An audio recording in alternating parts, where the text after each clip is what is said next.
Okay, so जो question 4 है from this paper which is November 20,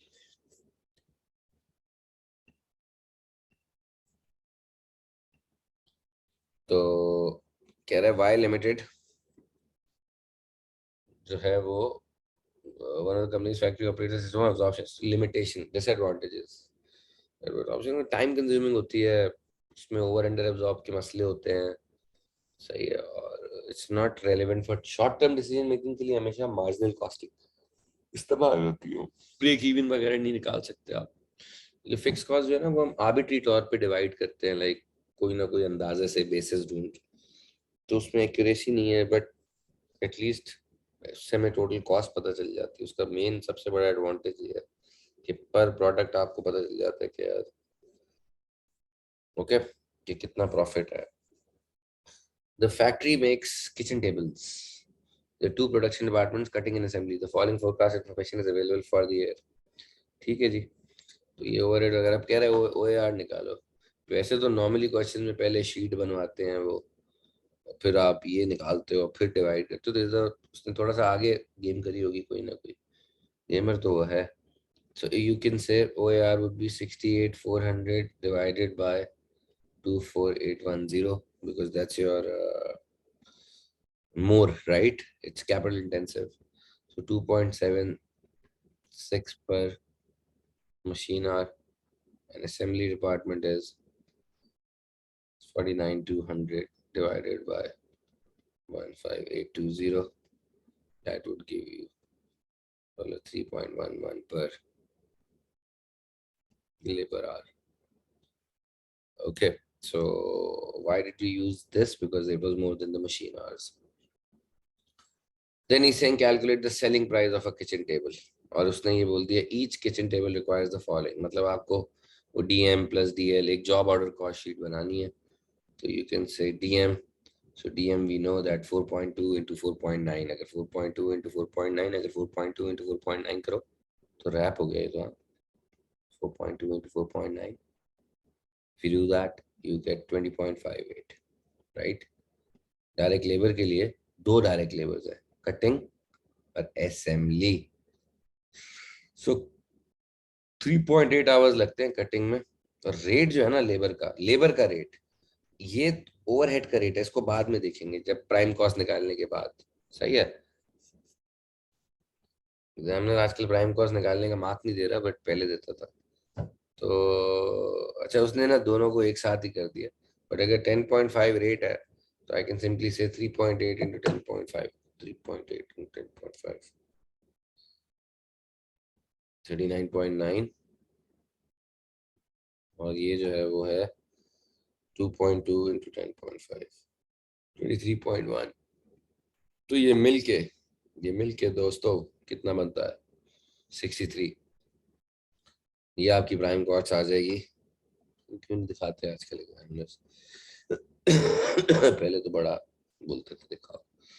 अच्छा फिर आप ओवरहेड्स को ऐड करें उसमें सी और ए। अच्छा अब इधर रेट यूज होगा 2.76 पर मशीन आवर। आपको देखना होगा एक किचन टेबल में कितने मशीन आवर लगते हैं, कटिंग डिपार्टमेंट के अंदर तो 2.1 आवर्स लगते हैं, तो ये हो जाएगा 2.1 इंटू 2.76, 2.1 इंटू 2.76 जो बनता है 5.8। और ये वाला जो है ना, अब इसके मशीन आवर इरेलीवेंट है, ये जो 1.3 मशीन आवर्स हमें दिए ना इसने, इसका कोई काम नहीं है, क्योंकि बेटा इसका रेट मशीन आवर पे है ही नहीं, इसका लेबर आवर पे है। तो 3.11 को आपको जो लेबर आवर इस्तेमाल हुए ना, which is 2.2, so this 2.2 actually is getting used twice, one to calculate labor and one to calculate the overhead. So 2.2 into 3.11 because it's per labor hour, her labour our के लिए, हर labour our के लिए। तो ये सब कुछ करेंगे तो 96.22 आएगा। ये होगी आपकी cost of production, cost of production.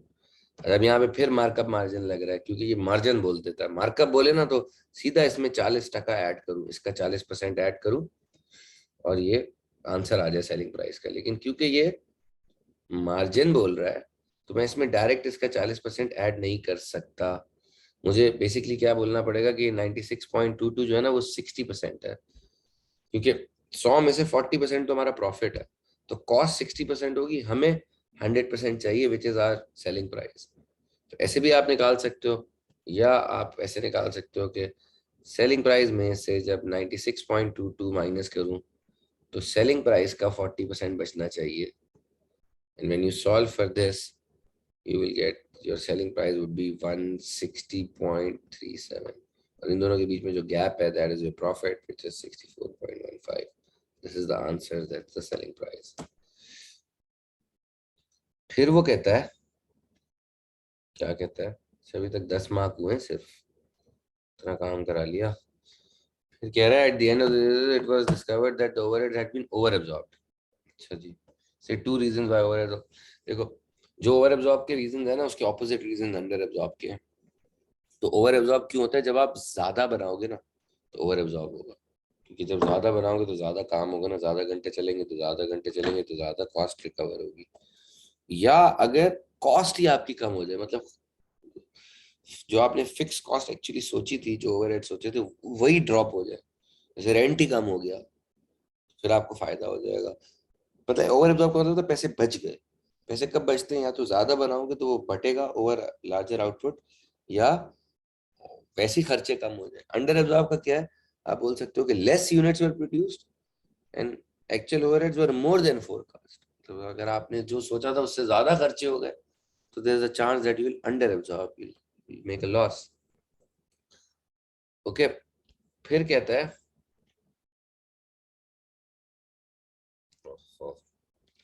कि भाई एक और फैक्ट्री है इसकी, अभी ये कनेक्टेड नहीं है, ठीक है, कोई एक और फैक्ट्री है भाई की, उसमें ये सेलिंग प्राइस और ये सब कुछ दिया हुआ है। उस फैक्ट्री की कैपेसिटी है 3800, ये बात याद रखना। Recently demand for the product has fallen due to increased competition and the target profit of 12,500 per month has not been met. देखो ये जो इनकी फैक्ट्री है ना, इस पे ये कह रहा है कि इनको $12,500 का प्रॉफिट जो इन्होंने सोचा था वो नहीं हो रहा है। और वैसे अगर हम इसको थोड़ा सा एनालाइज करें तो देखो इनकी कंट्रीब्यूशन जो है ना 55 माइनस 31 है, मानते हो ये वेरिएबल कॉस्ट है ना, तो 24 इनकी कंट्रीब्यूशन है, तो 3800 यूनिट्स पे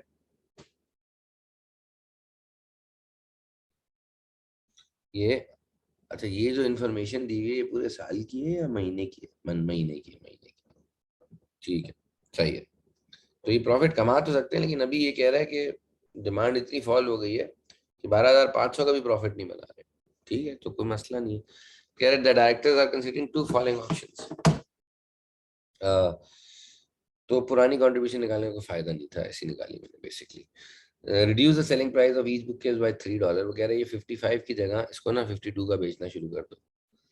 उससे होगा क्या, और उस पर एक सेल कमीशन भी आप लगा दो 5% का, वो एक आपका VSOH आ जाएगा 5%, मतलब 2.6, 52 का 5%, आपने एक वेरिएबल कॉस्ट अपनी बढ़ा ली, और उससे क्या होगा, demand will be 3800 units, 3800 units की डिमांड हो जाएगी। ओए हो यार, ऑप्शन वन का ए का प्रॉफिट निकालो। तो अगर हम पर यूनिट ही कर लें, देखो अब हमारी सेलिंग प्राइस 52 है, जो हमारी वेरिएबल कॉस्ट है, स्टेटमेंट भी बना के कर सकते हो, अभी कोई मसला नहीं है। उसमें डायरेक्ट मटेरियल $10 है, डायरेक्ट लेबर $12, $21 है, उनमें तो कोई चेंज नहीं आ रहा ना, सिर्फ एक VSOH जो कमीशन हम दे रहे हैं वो इधर आ जाएगा 2.6 का, ठीक है, क्योंकि हर यूनिट पे कमीशन देना ही देना है हमें। तो अब इससे हमारे पास यहाँ पे 33.6 आएगा, तो ये हो जाएगा 18.4 की हमारी कंट्रीब्यूशन आ जाएगी। सही है। अब इसी को अगर मैं मल्टीप्लाई कर दूं, जो मेरी क्वांटिटी है 3800, सही है, और उसमें से मैं जो हमारी फिक्स कॉस्ट है विच इज लाइक 54,000, अगर हम इसको माइनस करें तो सीन ऑन हो जाएगा यार, मतलब हम अभी प्रॉफिट कमा रहे हैं 15,920 का, which is good, not bad, हमारे टारगेट को तो मीट कर रहा है। तो ऑप्शन बी में वो कहता है change the design to improve the quality resulting in an increase in the material cost per unit. मतलब वो कह रहा है अब आप थोड़ा सा और इसमें शशके करो और आपकी मटेरियल कॉस्ट जो है ना वो 10 की जगह 20% से बढ़ जाएगी, मतलब अब हो जाएगी 12, है ना, 12 हो जाएगी, और लेबर जो है ना वो भी 10% से बढ़ जाएगी, तो हो जाएगी, इससे 10% बढ़ जाएगी तो 23.1 हो जाएगी उस्ताद, ठीक है। फिर वो कहता है the revise selling price will be 59, और 55 की जगह हम 59 का बेच देंगे। Start advertising campaign at the cost of 24,000 per annum। अच्छा, remember you are doing calculation for a month, so your advertising is per annum, का मतलब ये नहीं है कि पूरा 24,000। अगर एक महीने की एडवर्टाइजिंग 2,000 है तो ये एडवर्टाइजिंग का मतलब फिक्स कॉस्ट आपकी बढ़ जाएगी 2,000 से, सही। 24,000 पूरे साल की है, और वो कह रहा है 3040 यूनिट्स बिकेंगे। अब बताओ इसका कितना प्रॉफिट होगा। तो इसका प्रॉफिट निकालने की भी अगर हम पर यूनिट से कर लें, अगर पर यूनिट से कर लें ऑप्शन बी का प्रॉफिट निकालने के लिए, तो हम क्या बोल सकते हैं कि जैसे उसमें किया था ना 52, इसमें हमारी सेलिंग प्राइस है 59, सही है। मैं लेबलिंग के बगैर कर रहा हूँ यार, ओके। मटेरियल मैंने आपको बता दिया था 12 है, ये 23.1 है। There is no commission, we don't have to pay any commission, so that means this entire $35.1 is my contribution, and this time I'm selling the quantity as 3040, right? तो ये कंट्रीब्यूशन आ जाएगी टोटल, टोटल इसमें से अब हम fix cost को minus करेंगे, और फिक्स कॉस्ट हमारी क्या है 56,000, बिकॉज 54 में 2,000 एडवर्टाइजिंग के ऐड हो गए, okay. So that is the key, and 16656 is the profit, which is more than option one, slightly more, right? अब वो जरूर पूछेगा कि भाई रेकमेंड करो, तो आपने ऑप्शन वन ऑप्शन टू दोनों के फायदे नुकसान बता के एक चीज चूज करनी है, सही है। अब जैसे ऑप्शन ए है, उसका क्या फायदा है? ऑप्शन ए का फायदा ये है कि यार आप पूरी क्वांटिटी अपनी कैपेसिटी को इस्तेमाल कर रहे हो, सही है। दूसरा, आप अपना प्रॉफिट भी मीट, टारगेट प्रॉफिट मीट तो कर रहे हो, ऑप्शन बी से कम है लेकिन कर रहे हो, और सेल्स आपकी जो है वो इंक्रीज हो रही है, तो you are covering a bigger market, right.